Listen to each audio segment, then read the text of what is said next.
falou que seria esse ídolo que eu ia falar hoje, eu fiquei inculcada, porque sucesso, né? Sucesso só tem quem tem fama, né?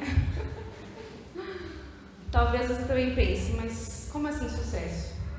Acho que aqui ninguém tem uma carreira artística, né? Ou, por enquanto, talvez, ou política, quem sabe, para ter fama. Mas sucesso, ou ser bem-sucedido, pode ser alcançado por qualquer pessoa, mesmo sem fama. A gente vai entender como. E é claro que pode ser o quê? Idolatrado. Vamos orar. Tinha esquecido. Senhor Deus, te louvamos porque a tua palavra é viva, Deus, e vai falar aos nossos corações hoje, nós cremos. Que ela venha, Senhor, de encontro ao que temos pecado, Deus, ao que temos nos desviado do Senhor. Fale ao nosso coração em nome de Jesus. Amém. Vocês lembram da cantora Madonna? Eu acho que ela não está muito na mídia agora, né? Pelo menos acho que depois da pandemia alguns artistas não voltaram como antes. Mas ela fez mais sucesso nos anos 80 e 90, pelo menos a minha infância ali, anos 90. Eu lembro de algumas músicas de sucesso dela, né?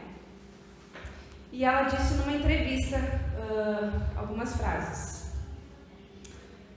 Tenho uma vontade intensa. Toda a minha vida sempre foi vencer um sentimento de inadequação. Minha ambição na vida origina-se desse medo horroroso de ser medíocre.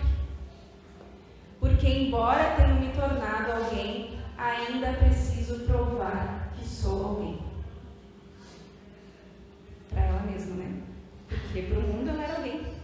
De fama, de dinheiro, de reconhecimento. No dicionário, sucesso quer dizer bom resultado de algo, êxito ou triunfo, entre outras coisas. A realização é considerada o alvo do nosso tempo. A realização é considerada o alvo do nosso tempo. Dentro da nossa cultura, falando mais especificamente do Brasil, o brasileiro tende a confundir três coisas com sucesso. Confunde, então, realização pessoal com sucesso financeiro. Confunde com uma boa relação com a alta sociedade e um modelo familiar. O brasileiro tende a considerar essas três coisas como algo de sucesso. Por quê? Uma pessoa que tem dinheiro, bem provavelmente teve êxito no seu trabalho. Uma pessoa bem posicionada na sociedade, ela tende a se enquadrar no modelo moral e ético.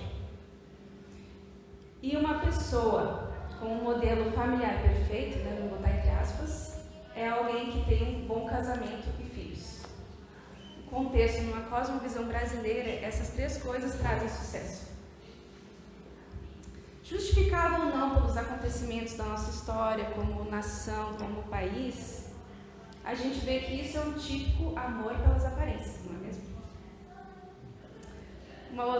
Vamos voltar na Madonna. O sucesso, para ela, era como uma droga que lhe dá um senso de importância e dignidade. Parece muito profundo, mas às vezes é mais simples do que a gente pensa. E a gente vai abrindo o texto bíblico então. Vamos lá para 2 Reis. 2 Reis fica depois de 1 e 2 Samuel. 2 Reis, o capítulo 5. Bem no começo. 2 Reis 5, a gente vai ler do 1 ao 19.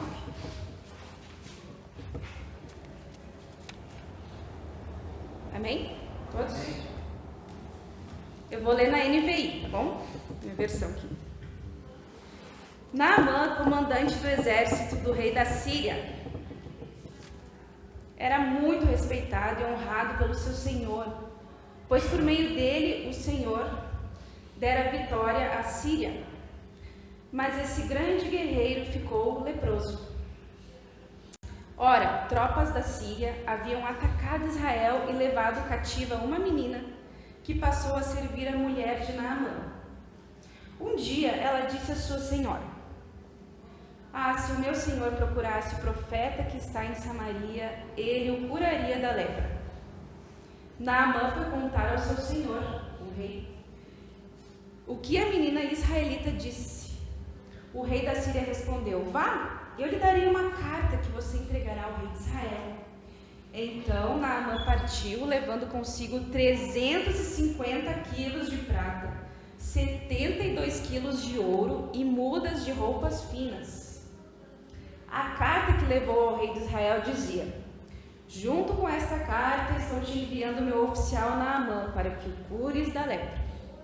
Assim que o rei de Israel leu a carta, ele rasgou as vestes e disse: por acaso sou Deus, capaz de conceder vida ou morte? Porque este homem me envia alguém para que eu cure da lepra. Vejam como ele procura um motivo para se desentender comigo.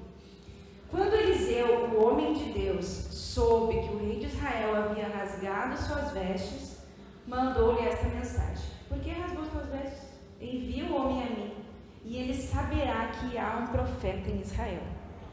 Então Naamã foi com seus cavalos e carros e parou à porta da casa de Eliseu. Eliseu então enviou um mensageiro para lhe dizer: vá e lava-te 7 vezes no rio Jordão. Sua pele será restaurada e você ficará purificado.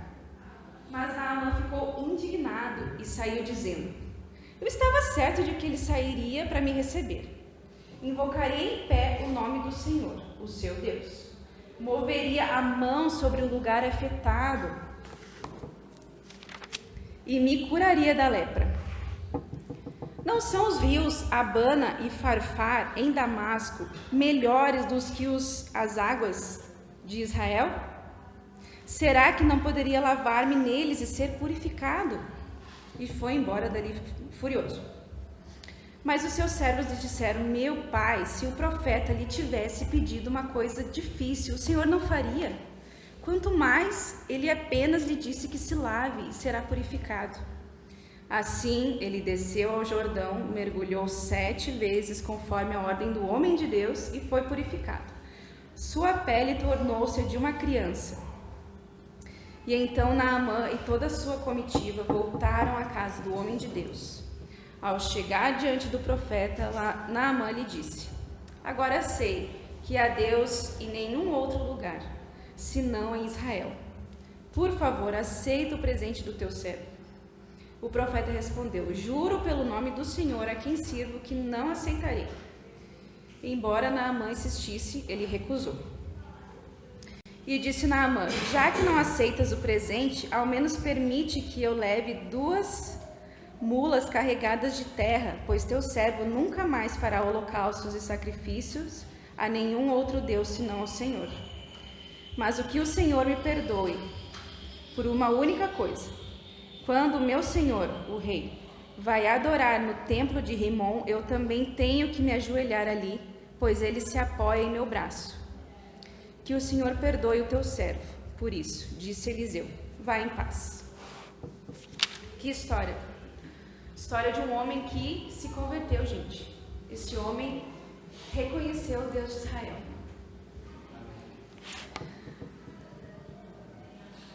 A história de Naamã é no tempo do profeta Eliseu. Mais conhecido é o Elias, né? Eliseu ficou no lugar do profeta Elias. Quando Elias foi para os céus, Eliseu ficou no seu lugar. Naamã tinha uma posição social muito reconhecida. Ele era o comandante do exército. Hoje, para a gente, não parece muita coisa, né? Mas na época, o comandante do exército, ele era o segundo depois do rei. Então, ele tomava decisões, caso o rei não pudesse, era ele que tomava. Talvez para nós como se fosse vice-presidente, talvez. E ele tinha fama, posição social. Ele era o comandante do exército da Síria. Síria é um país vizinho de Israel, é um país que faz fronteira com Israel. Era alguém de valor militar e tinha muito respeito. Alguém que tinha muita honra, alguém com fama, alguém com sucesso. Mas aí ele ficou o quê? Leproso. Essa lepra, ela não é necessariamente a hanseníase que a gente conhece hoje, que é aquela doença que a pessoa perde as partes do corpo, né, até morrer. Hoje, graças a Deus, tem tratamento. Não necessariamente ele tinha essa lepra, mas poderia ser qualquer infecção de pele, como psoríase, vitiligo, ou uma dermatite causada por fungos.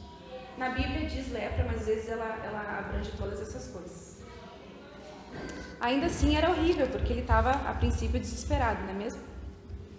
Para aquela época existia uma grande aversão a doenças de pele. Talvez pelo aspecto, claro. Se você for no Google e pesquisar a foto de alguém com lepra, é bem terrível mesmo, a pessoa fica desfigurada. Mas também era pelo mau cheiro. Essas doenças de pele, muitas doenças de pele, elas davam um cheiro de cadáver se decompondo, né? Então pense uma pessoa andando viva com cheiro de alguém morto. Então o cheiro era bem terrível. Então essas pessoas, elas eram literalmente excluídas e esquecidas muitas vezes. As pessoas só ouviam quando ela morria. Então era muito terrível, era uma coisa muito terrível. Dentro dessa história, a gente vai então observar como que o sucesso pode ser um ídolo no nosso coração hoje. Nós vamos ver 2 sinais. O primeiro sinal é a falsa sensação de segurança que o sucesso traz.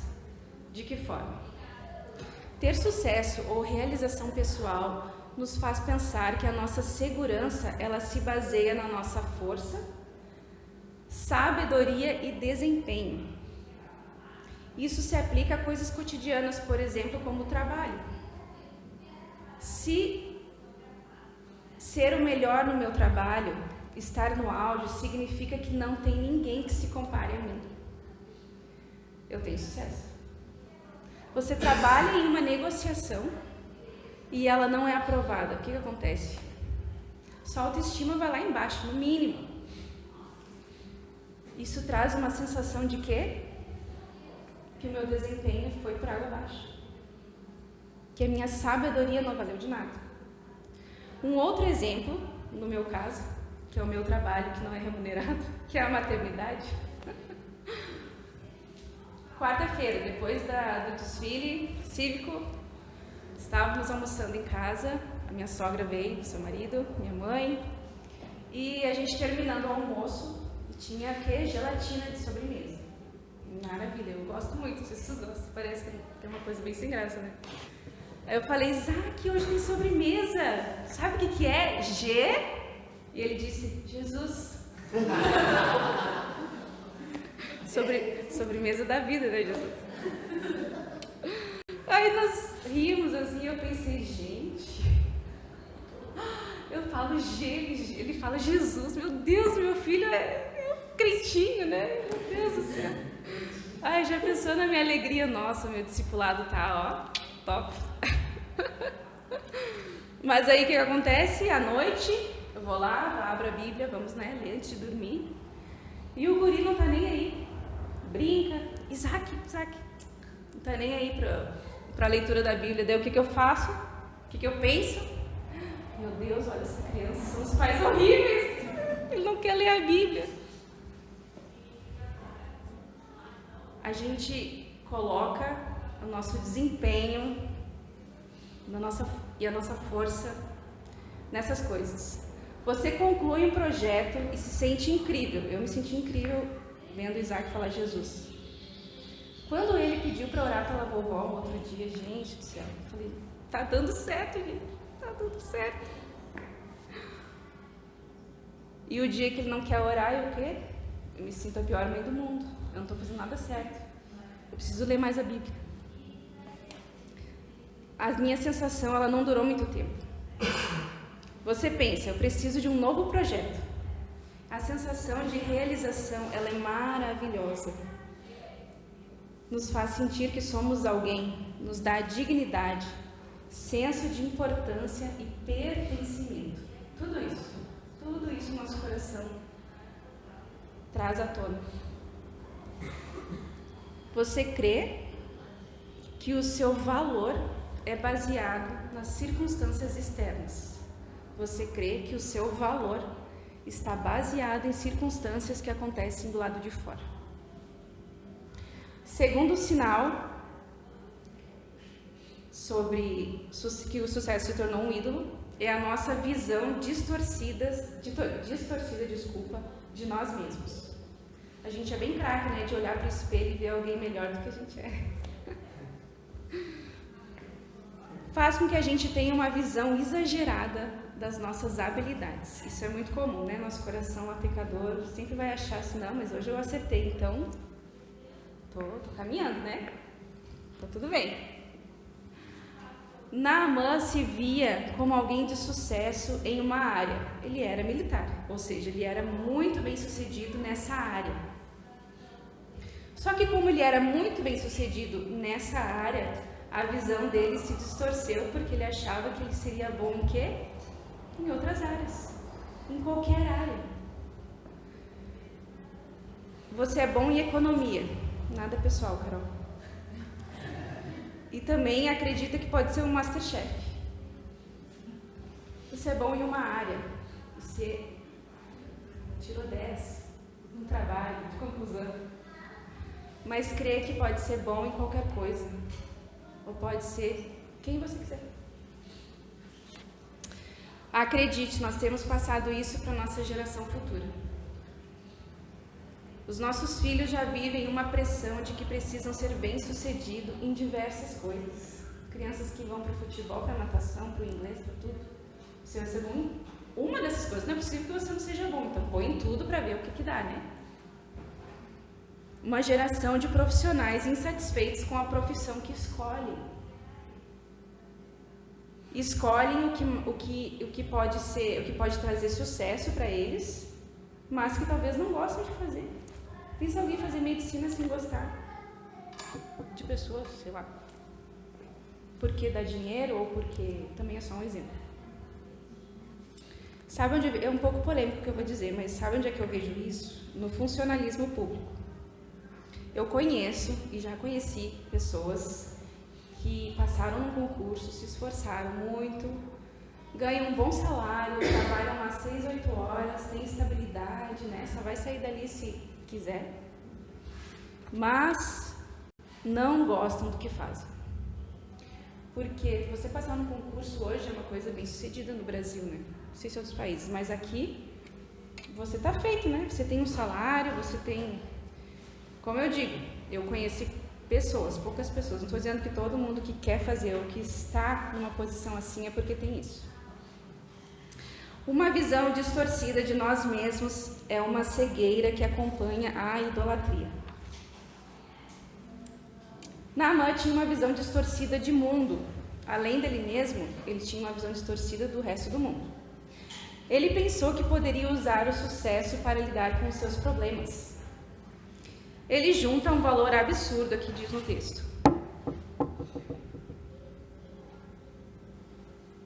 350 quilos de prata, não tem nem noção do que seria isso. 72 quilos de ouro e 10 mudas de roupas finas. Eu li num livro, um livro mais antigo, que se fosse fazer o cálculo em dólares, seria mais de $1 bilhão de dólares, esse valor aqui que ele leva, se fosse converter hoje. Absurdo, um valor absurdo para entregar para o profeta. E ele leva uma carta de recomendação de um rei, a pessoa mais poderosa de um lugar, para a pessoa mais poderosa do outro lugar, de Israel, o rei. Sendo que o que a escrava tinha dito?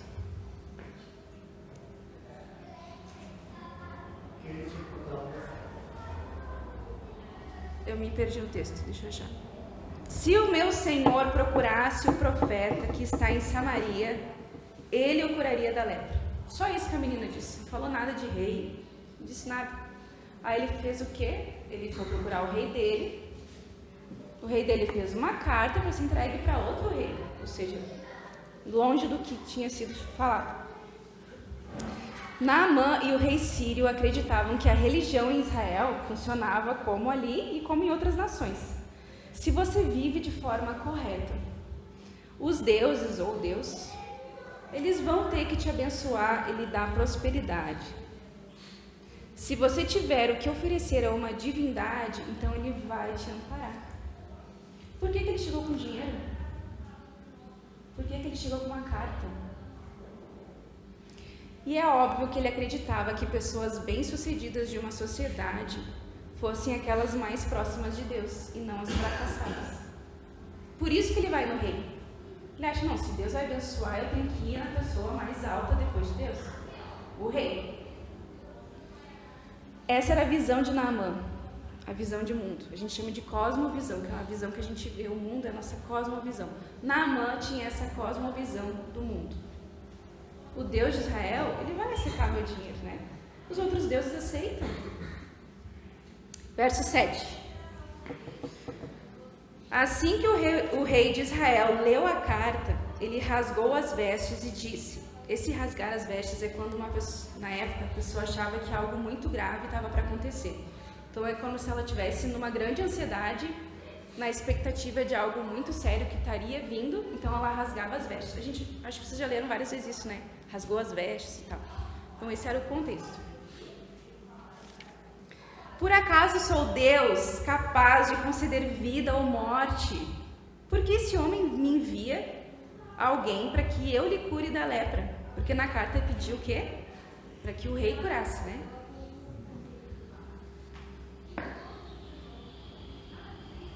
Vejam como ele procura um motivo para se desentender comigo. Isso aqui, a cabeça do rei de Israel não entendeu a ponto de achar que aquilo ali era um pretexto para uma guerra talvez começar.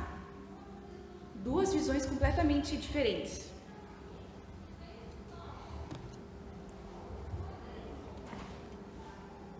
O rei de Israel sabia que o rei sírio não entenderia que o Deus de Israel é diferente. Ele não tem como ordenar que Deus curasse Naamã. O rei não tinha nenhum poder para isso, sabia.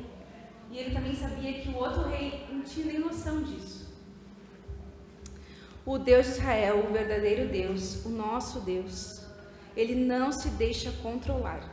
Ele não é um Deus que pode ser apaziguado como os falsos deuses das religiões que eles conheciam.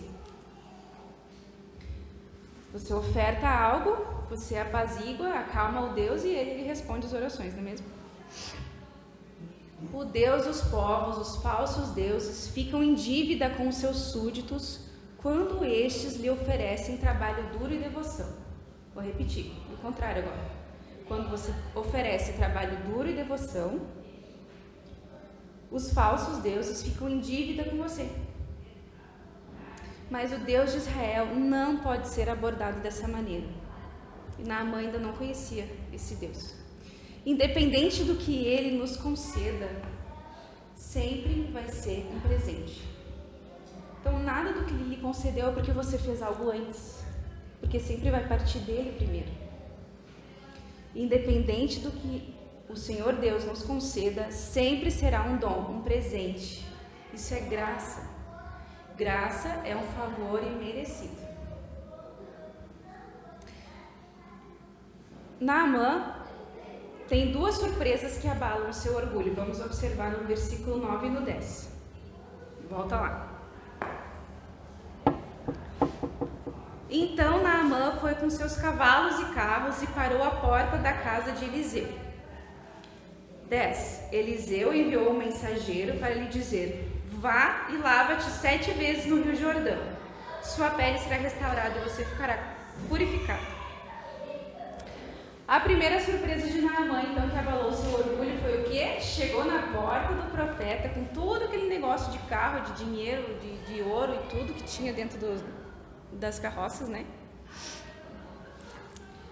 E o profeta nem para ir na porta. O profeta mandou um mensageiro. Ele nem foi receber Naamã. Ele mandou um mensageiro lhe dizer tudo que tinha que dizer e nem recebeu os presentes. Então, duas coisas. Ele nem veio me receber e nem recebeu meus presentes. Que insensível.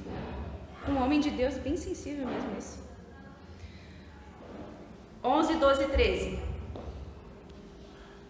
Mas Naamã ficou indignado e saiu dizendo: eu estava certo que ele sairia para me receber. Invocaria em pé o nome do Senhor, o seu Deus, moveria a mão sobre um lugar afetado e me curaria da lepra. Outra surpresa. Naamã achou que ia acontecer um ritual muito mágico ali, um negócio muito especial. A altura dele, né? Não, o profeta vai vir aqui, vai estender as mãos, vai fazer alguma coisa, vai falar umas palavras, sei lá o quê, e aí vai me curar. Naamã pensou que deveria fazer algo difícil, penoso para ser curado. Afinal, né, tudo tem um preço. Tudo custa alguma coisa a pagar. E em vez disso, o que é pedido? Mergulhe 7 vezes. Imagina se o profeta tinha dito mergulhe uma só. Aí sim, ainda bem que foi 7. 7 vezes no Rio Jordão. Ele fala ali no 12, não são os rios Abana e Farfar em Damasco. Damasco é a capital da Síria. Esses 2 rios ainda existem. Não são melhores do que todas as águas de Israel, todos. Não bastava nem ser melhor que o Rio Jordão, todas as águas de Israel. Será que não poderia lavar-me neles e ser purificado? E foi embora dali furioso. O Rio Jordão, gente, não é um rio assim tão atrativo para banho, sabe? Ele é um rio quente, isso é bom para nós, né? Mas eu acho que para ele não seria. Quente, ele é meio barroso, assim, barrento. Barroso, acho que não existe essa palavra nesse contexto. Águas barrentas, sujas e quentes. Por isso que era um absurdo para Naamã ter que se mergulhar num rio assim. Então pensa, não faz nada de especial, só pede para mergulhar. Mergulhar num rio que não é grande coisa. Ele estava sendo metralhado, Naamã. Seu orgulho estava indo cada vez mais para o pé. O mundo de Naamã consistia em ser desafiado. Imagina, ele era um militar. Eu não tenho nem ideia do que é estar de frente a uma guerra. Deve ser um negócio terrível, graças a Deus as mulheres não precisam. O mundo de Naamã era muito desafiador. Tudo que ele vivia era muito forte, era muito desafiador, vou repetir. E ele estava descobrindo que esse Deus de Israel, o nosso Deus, gente, eu fico encantada quando eu penso que esse Deus aqui que falou para Naamã mergulhar é o mesmo Deus que ouve a minha oração hoje. Dizendo, Senhor, me ajuda a criar o Isaac ali. É o mesmo Deus. Eu fico bem impressionada com isso. Esse Deus é um Deus que não precisa ser desafiado. Esse Deus não era o mesmo Deus da cultura de Naamã. E esse Deus não é uma extensão da cultura que Naamã pensou que seria. Não, esse Deus de Israel ele vai agir igual aos nossos deuses aqui. É outro Deus, né? A gente sabe que seria mais um Deus. O nosso Deus é um Deus que transforma as culturas. Ele não se amolda a elas, não. É um Deus que criou todas elas, mas ele não se amolda a elas. O nosso Deus é um Deus que só atua com base na graça com seres humanos. É só desse jeito.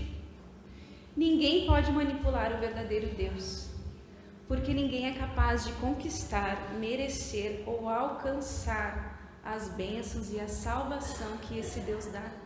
Vou repetir. Ninguém pode conquistar, fazer algo para merecer ou alcançar a graça desse Deus, as bênçãos e a salvação que Ele dá.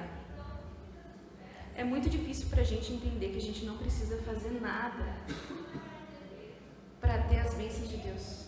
Porque é muito comum, tudo que a gente faz na vida é porque a gente mereceu, é porque a gente trabalhou. A gente não consegue uma promoção no emprego porque a gente se esforça.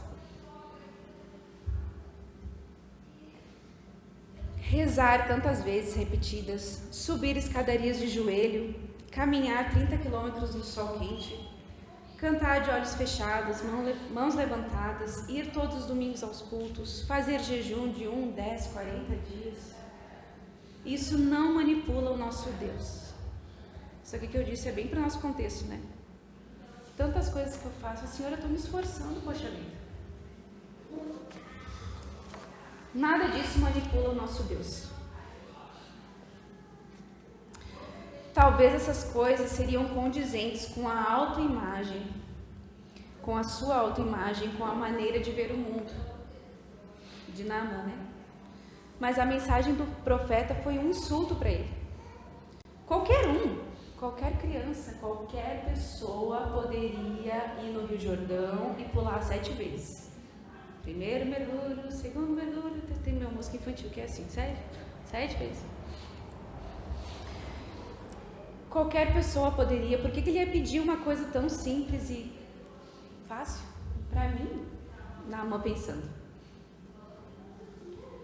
Não requer de nenhuma forma habilidade ou realização, não, é só se jogar. Não era nem um mergulho especial, era só se jogar na água. Lava-te apenas. Era difícil demais, porque era fácil demais. Era muito difícil para Naamã, uma coisa muito fácil. Imagina um general, talvez, acostumado a fazer coisas difíceis. No campo de batalha, por exemplo, matar alguém, matar muitos, isso é muito difícil. E ter que receber a cura só mergulhando no rio. Sabe por que era difícil? Porque ele tinha que admitir a sua impotência, a sua fraqueza e a sua submissão para receber salvação. Receber a salvação como um dom gratuito. Por isso que era difícil. Porque ele tinha que admitir essas coisas. Admitir a sua impotência. Ele não podia fazer nada para mudar essa tarefa. Porque ele levou dinheiro, nem isso, nem o profeta aceitou. A sua fraqueza e a sua submissão para receber a salvação. Por isso que era difícil. Por isso que é difícil hoje também, Senhor, submeter.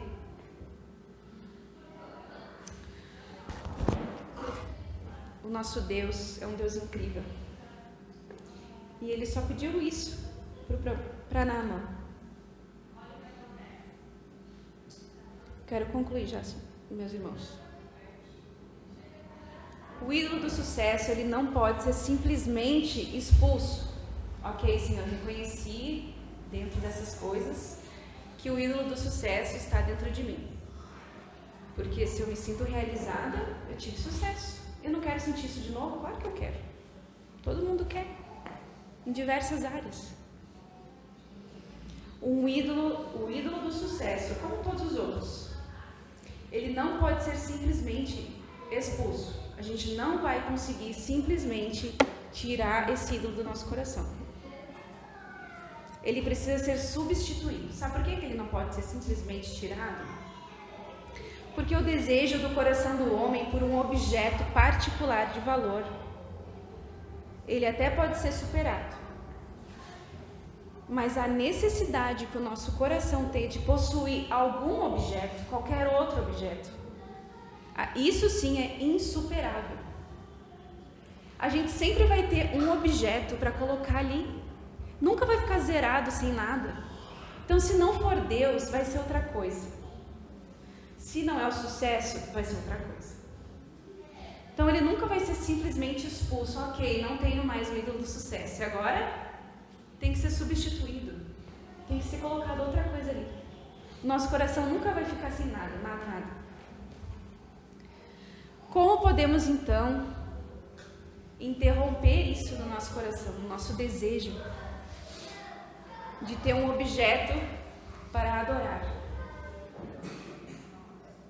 A gente nunca vai interromper essa obsessão. Nós somos criados dessa forma. Só que quem tem que estar ali é o Senhor Deus. É muito difícil. Porque senão o sucesso daqui a pouco é outra coisa, daqui a pouco é outra. É um negócio invencível até a nossa morte, até a nossa ida com Jesus. Para nos encontrarmos com Jesus. Vai ter sempre algo que vai querer tomar o lugar dele ali. A gente precisa de muita oração para entender qual que é que está na vez ali. Opa, agora não é Deus, agora é outra coisa. Eu quero comentar sobre uma série que se chama Breaking Bad. Não sei se você já assistiu, eu vou contar um pouco, irmão. Se você já assistiu, me desculpa, mas eu tenho que falar o contexto para quem não viu. O protagonista dessa série se chama Walter White. E ele é um professor de química, um homem comum, que recebe o diagnóstico de câncer de pulmão. E ele, então, fica apavorado. Não tanto pela morte, mas porque ele ia deixar a família desamparada. sem dinheiro, sem uma poupança, enfim. Ele fica desesperado e acha um outro jeito, então, de ganhar dinheiro, já que como professor, e ele era também auxiliar numa lavagem de carro, não iria dar a poupança que a família ia precisar, né? Ele fez os cálculos do que os filhos iriam gastar até a faculdade e depois para pagar a faculdade. Então ele disse, é muito dinheiro, eu não vou conseguir guardar enquanto eu estiver aqui, vamos fazer outra coisa. Ele então, no desenrolar da história, começa a fabricar e a vender uma droga. Essa droga se chama metanfetamina. Enfim. O enredo principal, eu entendo da série, que é porque o personagem ele se torna alguém mau. Tanto que o nome da série é isso, né? Ele se transforma em alguém mau. Porque, claro, que um crime levou a outro, né? Começou com a fabricação, foi pro tráfico, aí ele matou pessoas, enfim, mentiu, fez muitas coisas. Só que ele sempre dizia na série, eu estou fazendo isso pela minha família. Toda vez que perguntavam, quando a família descobriu, mas eu faço isso por vocês. Estou fazendo isso para que vocês tenham futuro. Eu faço isso pela minha família. O personagem ficou repetindo isso durante as 5 temporadas. No último episódio da série, último da 5ª temporada, ele já está sendo procurado pela polícia, ele está prestes a ser pego. Sabia que não ia poder fugir por muito tempo, ele foge por um tempo, mas depois ele entende que não vai conseguir fugir para sempre. Ele se encontra com a esposa, que já não mora na mesma casa, a vida virou de cabeça para baixo, né? Ele se encontra com a esposa e ele fala o seguinte, tudo que eu fiz, ele começa a frase, tudo que eu fiz, e a esposa dele fala, se você falar mais uma vez que você fez isso pela nossa família, ele diz, tudo que eu fiz foi por mim mesmo. Eu gostava, eu era bom nisso. Não acredito que eu choro. Eu raramente me emociono em filmes assim, tá? Mas esse último episódio dessa temporada, dessa série, foi um negócio assim que me chama. Tudo que eu fiz foi por mim mesmo, eu gostava, eu era bom nisso, eu estava vivo. Um homem que se sentiu morto talvez uma vida inteira, ele começa a fabricar uma droga e ele se torna o melhor, ele faz a droga a mais pura que existe no país.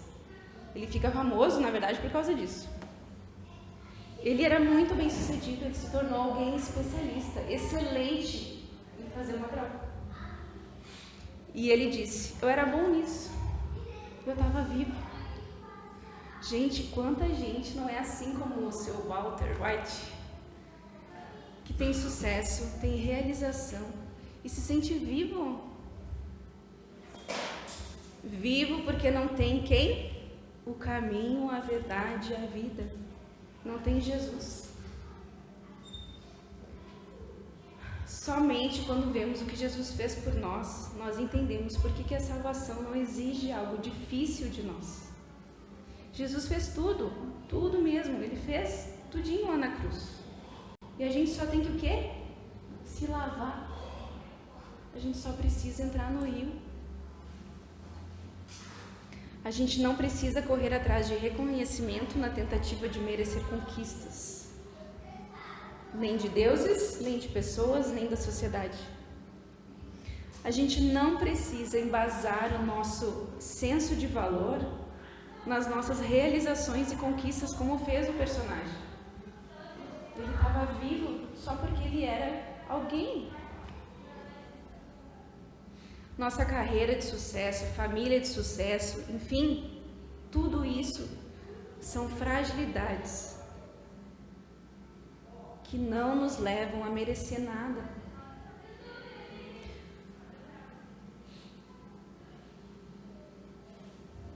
A salvação de Jesus é recebida não pela nossa força, não pelo nosso reconhecimento, mas sim por quê? Pela nossa fraqueza e a nossa necessidade, a nossa submissão e a nossa incapacidade.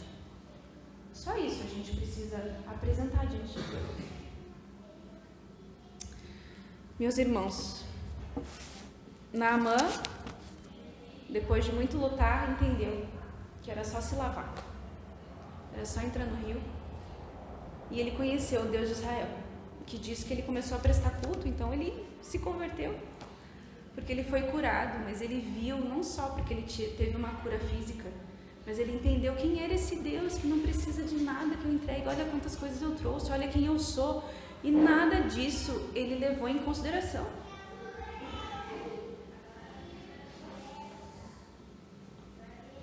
Entregue-se, meu irmão, a cada dia.